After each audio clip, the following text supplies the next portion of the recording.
Okay, so airlines expect the upcoming 4th of July holiday to bring a record number of travelers to the skies. Everyone's travel preferences, as you know, are different, whether you are most concerned about your loyalty program or the price or being on time or preventing lost luggage.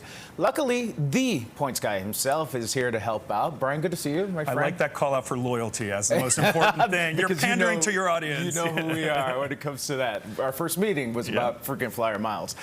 So do you expect this to be a fairly busy summer? It's a really busy summer. We were just under 3 million passengers for the first time ever Memorial Day. Yep. And I have to give it, over the pandemic, it was always long lines, staffing shortages. It was a nightmare. Travel's pretty smooth these days. With one exception, though, especially for New Yorkers, JFK traffic is horrendous. 2+ hours, so plan extra time, especially if you're taking a car. You're talking about the traffic on the runway. At the airport, on all of the arteries outside. It is a nightmare getting to JFK. The airlines actually released an advisory to all their customers, so plan extra time going to JFK. All right, some good advice there. And of course, the Points Guy recently released its annual Best Airlines report. What were the criteria? So what we looked at, the biggest thing was reliability, because when you're buying a flight, you want to get to where you're going. We looked at reliability, the customer experience. So what airlines are actually making it enjoyable to fly? For example, giving free Wi-Fi or seating families together. Then we looked at affordability, because that's another big thing that consumers want. And then lastly, loyalty. And for the 6th year in a row, Delta Airlines came in at number one. They are consistently, they're the most on-time airline. Okay. But they didn't score number one in any of the other categories, but they're just strong across the board. And that total score is 65.74. What does that mean? That's just the average. We had to put values. We weighted it. 30% was reliability.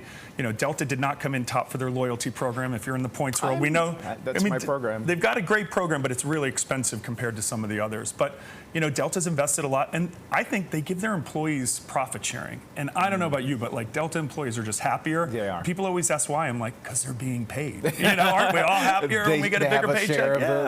Of it. So which airlines round out the top 5?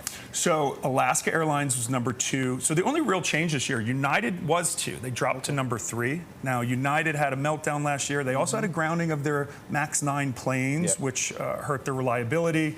But United's really trying to be that number 1 airline, so we'll see if they come back next year. And then we had American Airlines, which is the 3rd of the big 3, and then Southwest. And Southwest, I got to give props to. They won in affordability.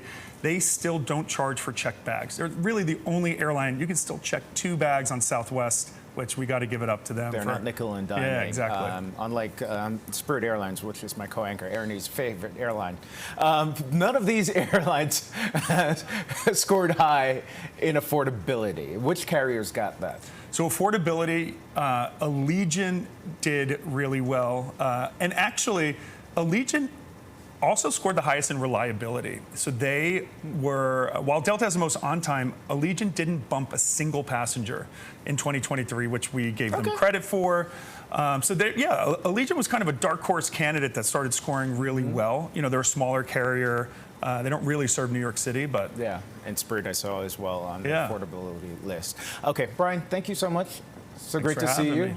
All right, Safe and travels. for more summer flight tips, check out the Points Guy online. You see the listing right there.